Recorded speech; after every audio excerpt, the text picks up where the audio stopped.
Si han entrado todos, ¿verdad? Nadie se quedó en sala de espera.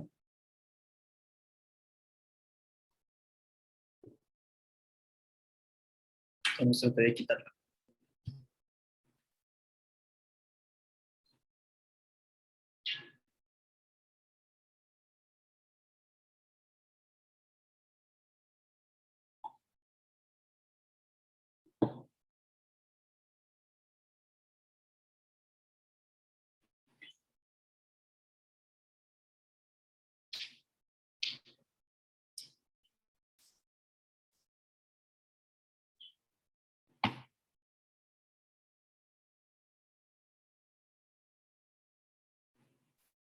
Muy bien, entonces ahora sí vamos a ver la animación.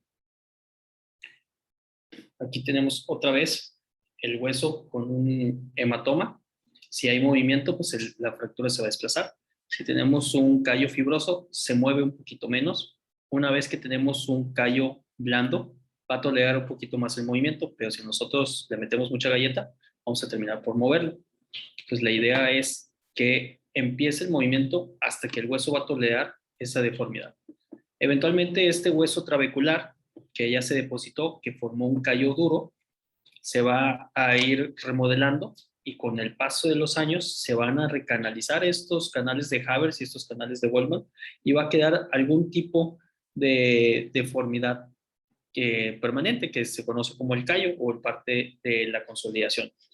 Ahí, como se ve en la imagen de abajo, va a haber pequeñas lagunitas, como lo vimos en la remodelación ósea, de osteoclastos que poco a poco van a tratar de darle la forma normal al hueso. Este último proceso se conoce como remodelación. La remodelación del hueso empieza después del día 21, una vez que se ha consolidado la fractura, y se dice que hasta el día 60, pero realmente puede durar años. O sea, el hueso se le va a ver el callo y puede ser visible el resto de la vida. Y si nosotros le tomamos una radiografía a una persona que se fracturó 20 años después, se va a notar que ese hueso se fracturó, pero va a tener una arquitectura más similar a la normal.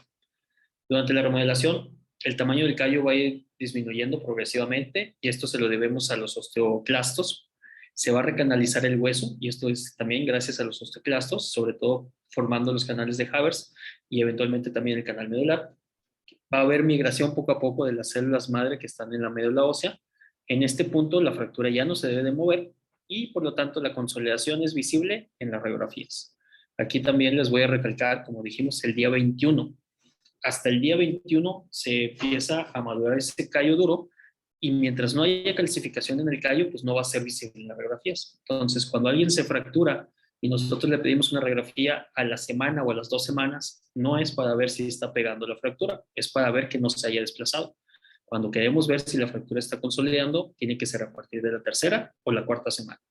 Van a ver que es muy común en la práctica que cuando operamos a algún paciente no le pidamos la radiografía, bueno, no solo operar, si lo operamos o le ponemos un yeso o algo así, que la primera radiografía sea entre la tercera o la cuarta semana, porque queremos ver que se mantenga el callo, que se esté formando el callo.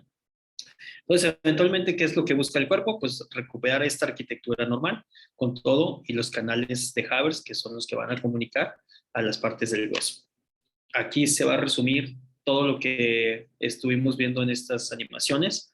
Esta diapositiva, pues se las voy a pasar antes de que termine el primer parcial para que la puedan estudiar. No es necesario que la apunten todo ahorita, pero solamente vamos a ver cómo evoluciona desde la fase de hematoma antes del día 5, el hematoma que se coagula hasta el día 10, el callo blando que se forma en las primeras 2 semanas, que es usualmente cuando el paciente va a tener menor movilidad y va a tolerar mejor la manipulación o los traslados, el callo duro, que es cuando se puede empezar a ver algo de consolidación, y la remodelación que empieza a partir de la tercera semana. Aquí vienen las descripciones de qué se trata cada uno, cuáles son los síntomas que puede tener el paciente y finalmente qué medidas podemos hacer para ayudarle al paciente a que no tenga molestias. Por ejemplo, una vez que empieza el hematoma, lo importante es dar desinflamatorios, hielo y darle inmovilización desde ese punto.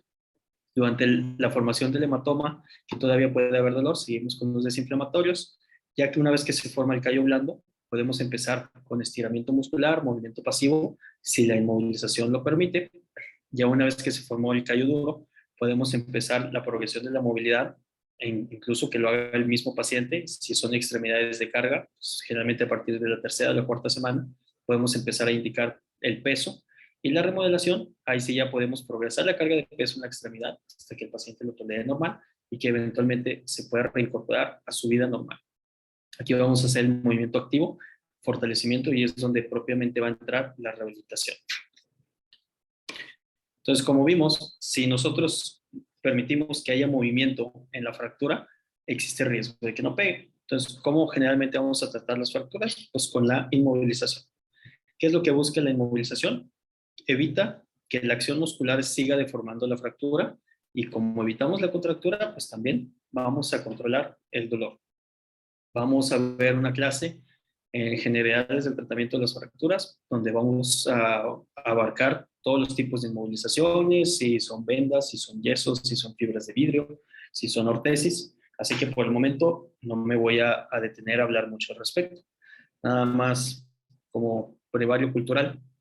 Hay descripciones desde los códices egipcios en donde ellos ya aplicaban inmovilizaciones a sus pacientes con fracturas, y se ha demostrado en momias egipcias que hay consolidaciones de fracturas como diáfisis del fémur, como vemos aquí, que pues, ellos, sin tener radiografías ni ningún otro tipo de instrumentos quirúrgicos, trataban de dar cierta tracción a las extremidades, ponían unas inmovilizaciones a base de palos y vendajes y lograban que las fracturas consolidaban. También alguna vez leí que el primer indicio de la civilización humana como tal debería de ser considerado una fractura consolidada, porque eso quiere decir que esa persona, bueno, es ese antepasado quien sufrió la fractura, fue cuidado por el resto de su tribu, por así llamarle, y fue llevado por un proceso de conciliación que ya vimos que por lo menos debe tardar más de 3 semanas para que sobreviviera, que tuviera una consolidación, una fractura. Entonces, me gustó ese término, y siendo traumatólogo, pues me gustó más. Así que, como todo en la vida, pues no todo es color de rosas y siempre va a haber problemas en la consolidación. Los tres principales problemas en la consolidación los puedo resumir en la consolidación viciosa, el retraso de la consolidación o la pseudoartrosis. Empecemos con la primera, que es la consolidación viciosa, y esto se refiere a una fractura que sí consolidó, pero consolidó en una posición anormal. Por lo tanto, va a haber alguna deformidad o una rotación residual de la extremidad, y generalmente esto condiciona un acortamiento.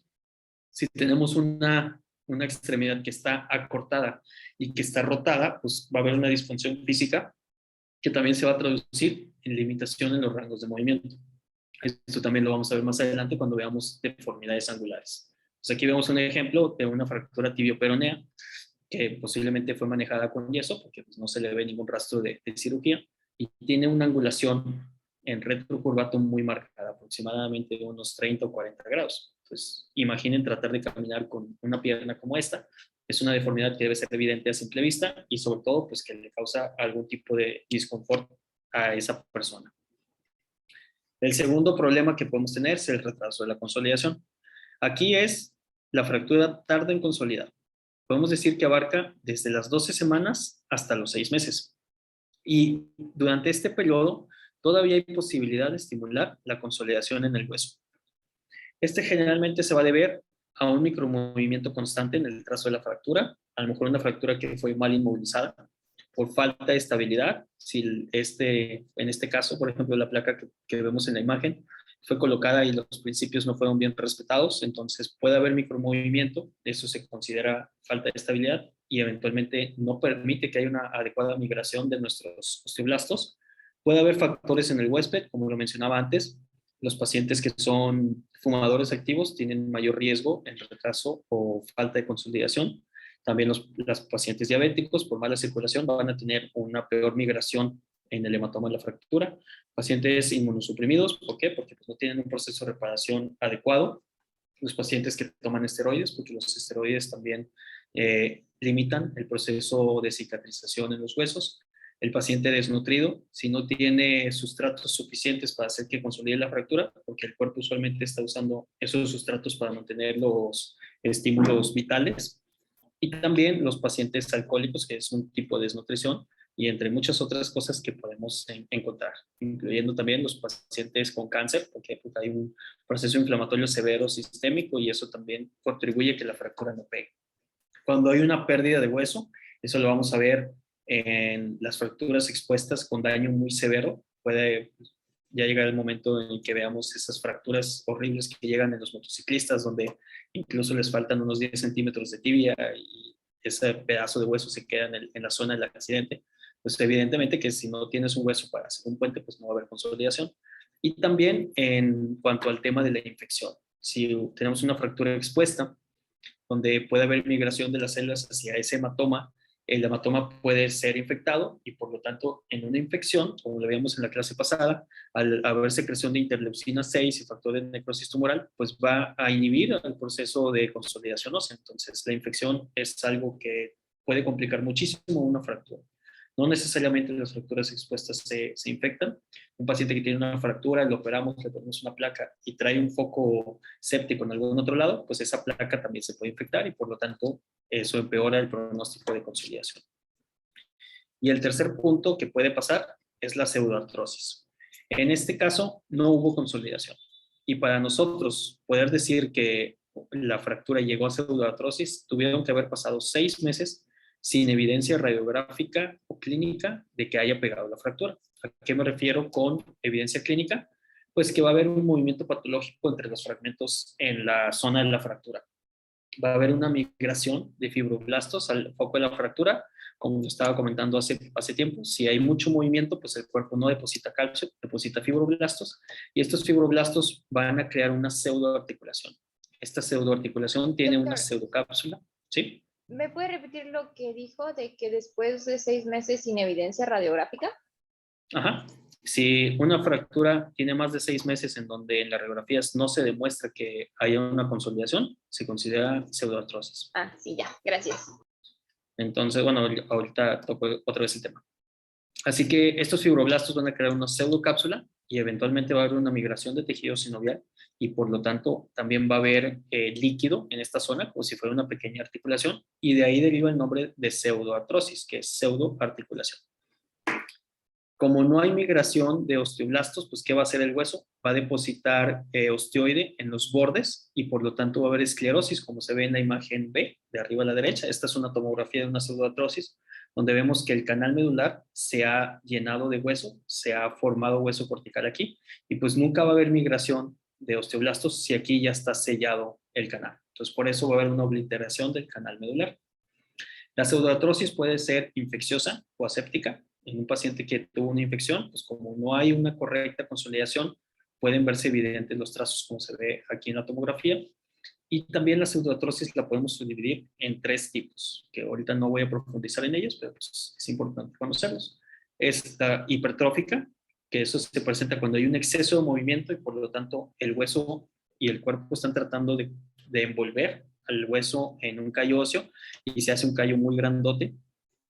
Va a haber una oligotrófica o hipotrófica, que es donde hay mucho movimiento, pero no lo suficiente para que se forme un callo, porque llega más de lo necesario para que se forme un callo óseo y por lo tanto no se forma callo óseo. Y finalmente la atrófica, que es donde no hay evidencia de formación de nada. Incluso puede haber reabsorción del hueso, como se ve en la pequeña imagen de acá. Se ve como algo cortado ahí, o en este caso tan severo, donde se reabsorbió el hueso. ¿Por qué? Porque pues no pegó, el paciente no apoya, y ese calcio se reabsorbe y eventualmente desaparece. Así que si nosotros lo vemos aquí en algunos ejemplos, perdón. La primera es la hipertrófica, se movió aquí la diapositiva. Perdón, no sale aquí hipertrófica. Hipertrófica es esta primera que les digo que se ve un callo exuberante, pero sin embargo, en medio es visible el trazo todavía. Eso es una pseudoartrosis. Esto se le conoce como pseudoartrosis en pata elefante por el tamaño que hace el callo.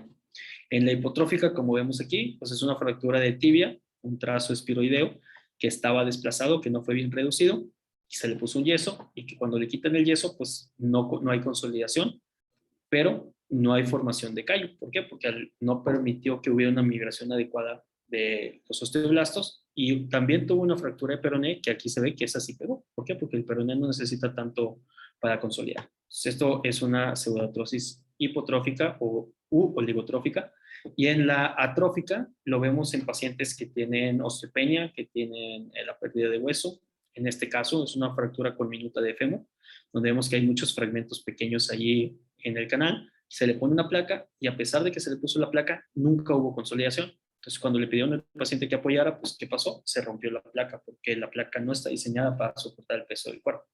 Entonces, esto es una pseudoartrosis atrófica. Esta es una pequeña tablita donde vamos a ver el resumen entre el retraso de consolidación o la pseudoartrosis. Cuando hay un retraso de consolidación, el paciente tiene mucho dolor porque hay un proceso inflamatorio persistente en el trazo de la fractura. Pero cuando ya llegó a la pseudoartrosis, generalmente deja de doler porque el cuerpo ha hecho cambios adaptativos en el trazo. Como les digo, hay un movimiento patológico, por lo tanto toleran que se les mueva el brazo, pero ya no les duele tanto. Va a haber crepitación en el retraso de consolidación. ¿Por qué? Porque hay fragmentos que siguen sueltos, pero en la pseudoartrosis ya no, porque ya están envueltos por una pseudocápsula.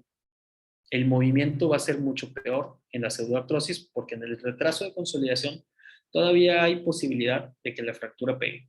Entonces hay un poquito menos de movimiento. No hay esclerosis de fragmentos en el retraso, pero sí en la pseudoartrosis, y tampoco hay una obliteración o obstrucción del canal medular más que en la pseudoartrosis. Entonces aquí les pongo dos ejemplos de fracturas tratadas con clavo centromedular. En las imágenes de la izquierda vemos que está el clavo puesto, el trazo es visible, el paciente después de varios meses se ve un callo grandote. Aquí en esta imagen ya está en pseudoartrosis, pero a este paciente, si nosotros lo ponemos a apoyar, si cuidamos sus factores de riesgo, si le damos suplementos de calcio, posiblemente llegue a una consolidación secundaria, como se ve acá. A pesar de que estaba amenazando de que esa fractura no iba a pegar, sí pudo pegar. Pero una vez que hay esclerosis en los bordes, como se ve acá, esa fractura no pega. ¿Y qué es lo que vemos? Vemos una formación de callo alrededor del trazo, pero el trazo sigue siendo visible a pesar de que el paciente apoye o de los suplementos que se le den, e incluso después de los 6 meses después de la fractura. Ya lo vamos a ver más adelante, un poquito más a fondo, pero pues era básicamente para ejemplificar qué pasa si hay mucho movimiento en la zona de la fractura. Bueno, y con esto pues terminaría el tema. ¿Alguna pregunta que tengan sobre esto o algún comentario, algo que no les quedó claro? Doctor, yo una duda. En el caso de, no sé si sea en el retraso o en la pseudoartrosis, ¿en alguno de esos se hace trasplante autólogo de, pues de hueso para tratar que pegue? ¿O no es en esos casos? Brenda, ¿verdad? Sí. Bueno, ya hablando específicamente de ese tipo de cosas, por ejemplo, si nosotros nos vamos, a ver, esto aquí. En los tipos de pseudoartrosis, bueno, el retraso en la consolidación. Por ejemplo, esta fractura que no ha consolidado, que está en el rango que todavía no llega a pseudoartrosis, donde hay desplazamiento de los fragmentos, se puede colocar injerto de hueso, eso le llamamos injerto. ¿Para qué? Para que el cuerpo no tenga que hacer los puentes, que batalle menos, por así decirlo. Nosotros le ponemos el sustrato y lo único que tiene que hacer es migrar células. Ya más adelante vamos a hablar a grandes rasgos de los tipos de injerto que existen, de dónde se obtienen, para qué sirven y cómo se aplican. Básicamente tenemos tres opciones. Es tomar el injerto del mismo paciente, lo tomamos de alguna zona donde haya hueso esponjoso accesible y que no le vaya a generar alguna deformidad. Lo podemos tomar de, la segunda opción es que nos den injerto de cadáver. Se puede pedir alguna pieza de cadáver fresco y nos dan un pedazo de hueso y ese pedazo de hueso nosotros lo podemos cortar o se lo podemos poner o nos lo pueden dar ya cortado como si fueran cubitos de azúcar, que eso se conoce comúnmente como chips de hueso, y eso se aplica directamente en la fractura. Entonces, hay bancos, cuando la persona que fallece había aceptado ser donadora de órganos, pues también hay bancos que procuran huesos y tendones, y también lo vemos ya en medicina deportiva. Hay injertos de hueso con tendón o de ligamentos para hacer reconstrucciones avanzadas en las articulaciones, y parte de esas reconstrucciones también incluyen donantes cadavéricos de hueso. Puede ser el hueso en pieza, puede ser en fragmentos. Y la tercera opción es hueso sintético o hueso producido, por así decirlo. Hay algunas casas comerciales o empresas que se dedican a formar, por ejemplo, chips de hidroxiapatita, como ya habíamos visto en la clase anterior, que es el principal componente del hueso inorgánico. Entonces, si nosotros le ponemos hidroxiapatita a un molde donde el cuerpo nada más tiene que hacer una migración celular, pues mejora el pronóstico en la consolidación. También hay otro que propiamente no es injerto de hueso, pero se conoce como un osteoinductor, y esto es una especie de plastilina que se conoce como matriz ósea, y la matriz ósea es una pasta que trae mediadores de la proliferación del hueso, como células formadoras, proteínas formadoras de hueso, y trae migración de ¿cómo se llama? Proteínas para la migración de los fibroblastos, así como hidroxiapatita. Todo eso viene en una pequeña pasta y tú se lo pones entre los fragmentos y te sirve como un pegamento para unir a los fragmentos, y eso también estimula a la formación de nuevo hueso. Entonces, si nosotros le facilitamos al cuerpo el trabajo de tener que hacer la migración de las fracturas, pues usualmente les va bien. No a todas las fracturas les ponemos injerto. También, si yo tengo una fractura expuesta y le pongo un injerto de cadáver, pues aumento el riesgo que mi injerto se infecte. Entonces, puedo aumentar el riesgo de infección. A veces en las fracturas expuestas tiene una contraindicación relativa el uso de injertos por eso mismo. Pero si la fractura expuesta se trató y no está pegando, pues puedo hacer una segunda intervención para incluir el aporte de injerto de hueso, ya sabiendo que eso no se infectó, y mejorar el pronóstico y tratar de llevar a ese paciente hacia la consolidación ósea.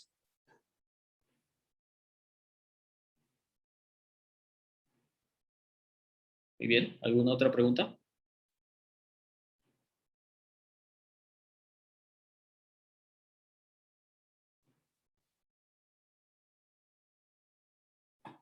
¿Les ha parecido el formato hasta ahorita de lo que hemos visto?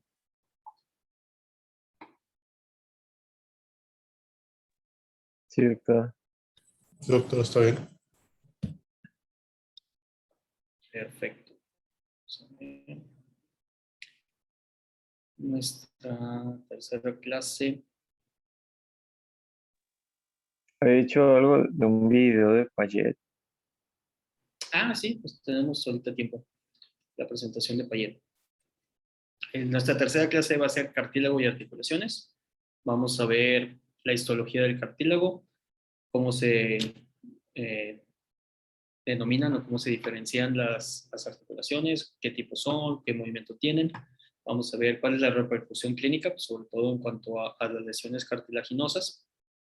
Es un tema importante porque a final de cuentas, pues todos los que hacemos ortopedia, de alguna u otra manera estamos involucrados con el tratamiento en la preservación o el reemplazo del cartílago. Y pues mi subespecialidad, que es cirugía articular, pues se define como buscar la manera de mantener el cartílago sano, o en el caso de que ya esté desgastado, hacer una cirugía para suplir o reemplazar la articulación donde ya no hay cartílago.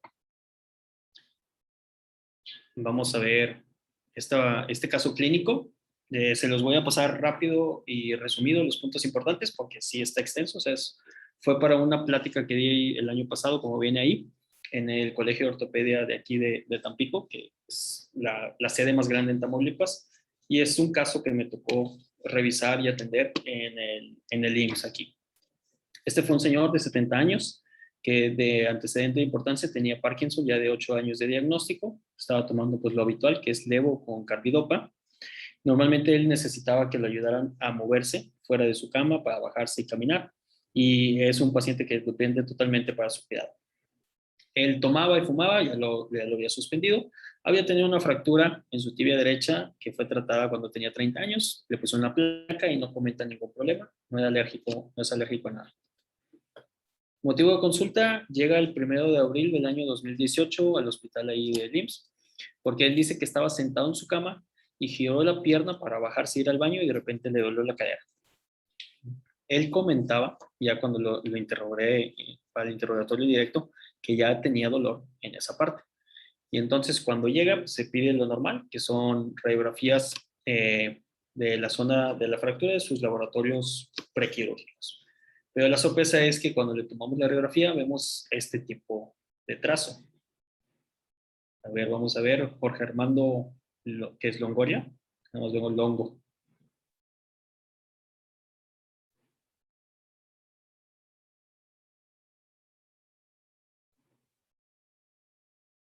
¿No anda por ahí, Jorge? Sí, aquí soy doctor. ¿Me podría repetir la pregunta? Es que creo que no. Ah, ok.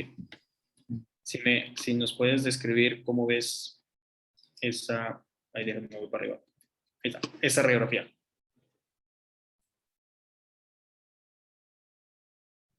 Sí.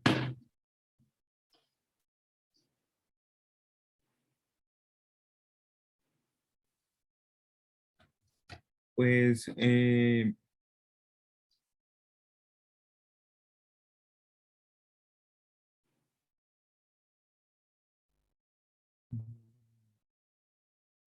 ¿Y qué zona es es una la radiografía? fractura de, bueno, es el fémur. Ajá. Es una fractura en la metáfisis, me parece. Ok.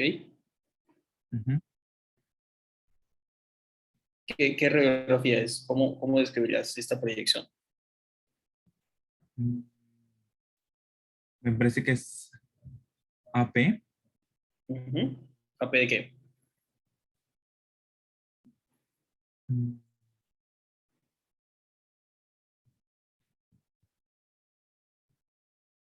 AP de fémur o...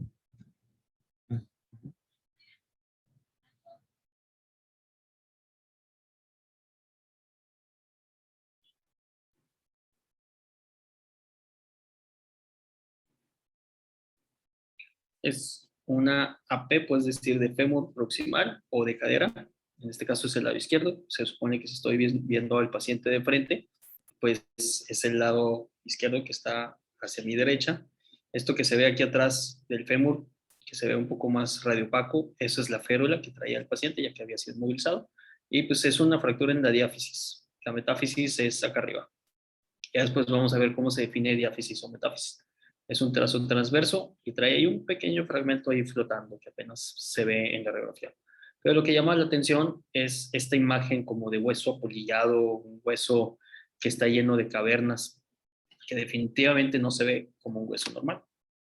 Entonces a su ingreso, pues con esa imagen, pues le pedimos una tomografía para tratar de darnos un poquito más de detalle. Y pues aquí vemos cómo se ve la cabeza de su cadera derecha, que estaba normal, y la cadera izquierda, cómo se ve llena de cavernas o de estos huecos adentro del canal medular. Una vez que encontramos este tipo de imágenes, pues lo primero que pensamos es que el paciente tiene un proceso neoplásico en su fémur. Por su edad y la localización, lo más probable es que fuera metastásico. Así que el paciente se programó para que le hicieran una cirugía. En ese caso, aunque el paciente quedó a mi cargo, no me lo programaron a mí, lo operó alguien más. Fue una cirugía realizada por otro doctor. Le puso una placa de compresión dinámica de 12 orificios de acero quirúrgico, que es una placa convencional, y se le dio pues, analgésicos, antitrombóticos, antibióticos para que no se infecte su herida. Y esta es la radiografía de control después de ponerle la placa. Así como se ve, pues ahí se ve apenas el trazo de fractura. Le puso 8 tornillos, que digan, ¿no? ¿Cuántos son? 2, 4, 9 tornillos. 4 arriba, 5 abajo, ¿no? 5 arriba y 5 abajo. 10 tornillos más. Una estabilidad muy rígida, pues un hueso que se ve débil. Cuando se programó, pues yo le pedí al doctor que lo operaba que le tomara una biopsia, pero pues la biopsia no sé si se tomó, si no se mandó. El caso es que nadie supo de la biopsia y no hubo respuesta. Yo lo veo un par de meses después de la cirugía. Esta es su radiografía de control. Aquí vemos que hay una formación de callo alrededor de la fractura. La placa se ve bien, se ve en su lugar. Entonces el paciente se iba muy bien 2 meses después de la cirugía y de repente, ¿qué pasa? Que llega al siguiente mes otra vez a urgencias, pero esta vez porque tiene dolor y limitación funcional en su pierna. Comenta que otra vez no se cayó, que no tuvo un traumatismo, que nada más andaba caminando y de repente sintió que algo tronó, que algo se movió, y la única radiografía que pude rescatar de ese momento es esta. Este fue ya el 1 de agosto, cuando el paciente ya tenía, ¿cuánto es? Abril, mayo, junio, julio, 5 meses. Y aquí se ve que hay una fractura justo abajo del último tornillo. ¿Sí la ven? Se desplazó hacia la parte interna de la diálisis. Estos son los laboratorios que tenían en ese entonces, pues todo parece ser prácticamente normal. Aquí lo único que voy a recalcar es la fosfatasa de carina, si está por muy encima del rango normal. Y la BCG y la PCR se encontraban en los límites superiores altos, pensando que por esto podría ser algún tipo de neoplasia. se pidió, lo volvimos a programar. Esta vez sí me lo programaron a mí. Yo pedí una placa más especial que se conoce como una placa bloqueada de bajo contacto de 14 orificios, que es muy grande. Se hizo es de acero y esto nos permite fijar la fractura antigua y la nueva. Ahora sí, yo me encargué de que la biopsia sí se fuera a patología y a los 4 días después de la cirugía lo di de alta porque pues todo iba muy bien. Estas son imágenes de la cirugía. Aquí vamos a ver dónde estaba la placa y se ven los últimos orificios. 1, 2, 3, 4 y el quinto orificio fue donde se fracturó. Y se ve que es un hueso debilitado, no es un hueso normal. Esta es su nueva placa, que está larguísima, que es una herida muy grande. Paciente de 70 años con una segunda intervención con este tipo de heridas, pues tiene mucho sangrado. Esta es la imagen del fluoroscopio que pude tomar de control. La placa llega a casi hasta la metáfisis distal y abajito el trocánter mayor. Aquí se ve dónde estaba la primera fractura y en la parte del medio se ve la segunda fractura. El resultado de patología, que ahí viene la imagen que nos reportan, es de que encontraron un tejido óseo regenerativo que estaba compuesto por fibroblastos y condroblastos, que según nuestro patólogo dice que es un callo óseo normal. Y dice que no hay evidencia de malignidad en ese material, lo cual se me hace muy raro. O sea, un paciente que es la segunda vez que se fractura y no reporta nada el patólogo, pues uno lo primero que hace es dudar del patólogo. Este paciente ya lo estaba manejando yo con ácido urohidrónico, que es un bifosfonato que se da una vez por semana. Tiene su suplemento de calcio todos los días y le había dejado una naproxeno en caso de que tuviera dolor. Por sus antecedentes y por el tipo de lesión, yo le pedí una interconsulta de urología, pensando que esto podía ser un cáncer prostático, pero el antígeno prostático específico estaba negativo. También le dije hematología que si lo revisaba, pensando que podía ser un mieloma. Le pedimos una serie ósea metastásica, la cual salió limpia e incluso nos subrogaron la proteína de Benz-Jones para descartar mieloma. Esa es una proteína que se busca en la orina y es muy sugestiva de mieloma y salió negativa. Entonces, la serie ósea metastásica, vemos las vértebras normales. Hay una lesión característica en el mieloma múltiple que es las lesiones en sacabocado en el cráneo, que el paciente pues, no se ven aquí, por lo tanto no es mieloma. No se ve afección de otros huesos más que este húmero. A mí se me hacía muy raro cómo se ve el húmero izquierdo. Aquí está la tibia y la muñeca, donde había tenido una fractura y también consolidó. Les digo, siempre se ve después de los años que hubo una fractura, aunque el hueso se vea casi normal. Pero pues la verdad es que no hay alguna otra lesión pensando que esto podía ser metástasis de algún tipo de cáncer. ¿Y qué pasó? Después de que fue operado con esta nueva placa, se volvió a fracturar. Otra vez dice que traía dolor en la ingle y de repente le dejó de doler cuando se le enchocó la pierna y escuchó un chasquido. Llega otra vez a urgencias y ahora ¿dónde se fracturó? Pues en el primer tornillo. Entonces ahí se ve la segunda fractura ya estaba pegada, la primera fractura ya estaba pegada, ahora se rompió acá arriba y a mi parecer el hueso se ve peor que en la primera radiografía. Entonces esta es un detalle de la pelvis. También aquí yo notaba que este acetábulo no se ve tan blanco como el otro. Eso no me gustó y yo insistía que esto debía ser algún tipo de cáncer, pero no se había diagnosticado. Esta es la reconstrucción tridimensional, donde se ve que la arquitectura entre uno y otro fémur no es similar. Incluso la radióloga hizo mediciones de las cavernas adentro del hueso y comentaba que había lesiones ahí líticas que medían casi 3 centímetros de diámetro. Entonces, pues, ahí fui con mis jefes en el IMSS, decirles, pues, ¿qué podemos hacer? O sea, este paciente ya es la tercera fractura que tiene, no le pega nada, el paciente depende, no se mueve. Mis opciones eran ponerle un clavo, que en ese entonces todavía no había en el IMSS, aquí no lo teníamos, pedirlo al proveedor que nos lo trajera. La segunda opción era, pues, mandarlo a Monterrey y, pues, que allá se hicieran cargo del paciente, a ver qué se les ocurría hacerle allá. O quitarle toda la fractura y ponerle una prótesis grande, una prótesis de revisión, para que ya no se fracture. O sea, si le pongo una prótesis, pues ya no va a tener hueso para que se siga fracturando. Entonces, aquí es donde abrí la discusión con los otros doctores del colegio. Lo que terminamos haciendo fue, pues mejor le quitamos el hueso. No teníamos ni placa, ni prótesis, ni se podía enviar a Monterrey. Le quité toda la fractura para mandar la patología, que el paciente se quedara con la cadera colgante. Esta es la imagen cuando le quité el hueso. Aquí se ve que este no es un hueso normal. La cucharilla incluso se metía como si fuera mantequilla dentro del hueso. Este color así grisáceo no es normal. Este es el cartílago normal. El cartílago se ve pues, de ese tono más o menos, medio blanco, medio amarillesco. Pero el resto de la metáfisis pues, no parecía normal en ningún tipo de imagen. Esta es la descripción de la segunda vez que se mandó la pieza a patología. Esta vez les mandé todo el fémur, que medía 12 centímetros de longitud, una cabeza femoral de 6 centímetros en el eje mayor. Encontró que en la diáfisis había tejido óseo que eran áreas friables, o sea, que se rompían con facilidad, de color café, y que pues tenían pérdida en la solución de la continuidad, o sea, que se había fracturado. Tienen cortes y los meten a descalcificación, y entonces el patólogo vuelve a hacer su diagnóstico y dice que es un tejido óseo con cambios degenerativos y focos de necrosis, pero no encuentra ningún dato de malignidad. El paciente ya sin la fractura evoluciona de manera favorable, no volvió a tener fracturas y la verdad es que ya ni siquiera volvió a tener dolor. O sea, un paciente que ni siquiera caminaba, entonces seguía postrado en su cama. A mí me llamó mucho su atención este caso. Yo siempre me quedé con la duda de qué había tenido este señor, porque nunca salió nada en la búsqueda intencionada de cáncer.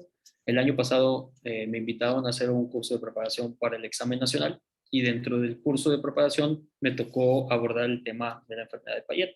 Y cuando estaba leyendo la enfermedad de Payet me di cuenta que este paciente había tenido una enfermedad de Payet, o más bien era portador de la enfermedad de Payet.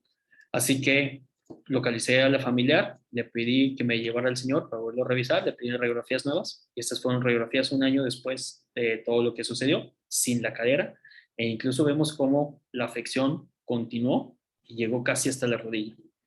El paciente ya sin la cadera, ya sin la fractura, no tuvo mayor dolor, no tuvo mayor molestia, pues ya dependía de la silla de ruedas, y pues, peor tantito, como tenía Parkinson, pues ni caminaba, ¿verdad? Vemos que el otro fémur se ve casi normal, pero este acetábulo también se ve alterado, que eso es algo que a mí siempre me llamó la atención. Entonces, ya haciendo la revisión de la enfermedad de Payet, antes se conocía como la osteitis deformans, que es una inflamación del hueso que se va deformando. Es una enfermedad que simula a un tumor. Es el clásico prototipo de una lesión precancerosa, porque hay una alteración entre la remodelación y la reabsorción de hueso. Puede haber patrones aislados o diseminados y se cree que se debe a una infección viral crónica. La epidemiología es una ligera predominancia hacia los hombres, su pico es a partir de los 50 años y se dice que hasta el 3 o 4% de la población lo puede tener, más común en personas de raza blanca, caucásicos o europeos. La mayoría de todos los casos de Payet son mutaciones de novo y se dice que solamente el 10% va a tener un antecedente familiar. La etiología se debe a que hay una reabsorción de hueso exagerada y por lo tanto hay una remodelación que no cumple las necesidades de depósito porque hay demasiada reabsorción y entonces hay un proceso inflamatorio intenso y por lo tanto aumenta la vascularidad local.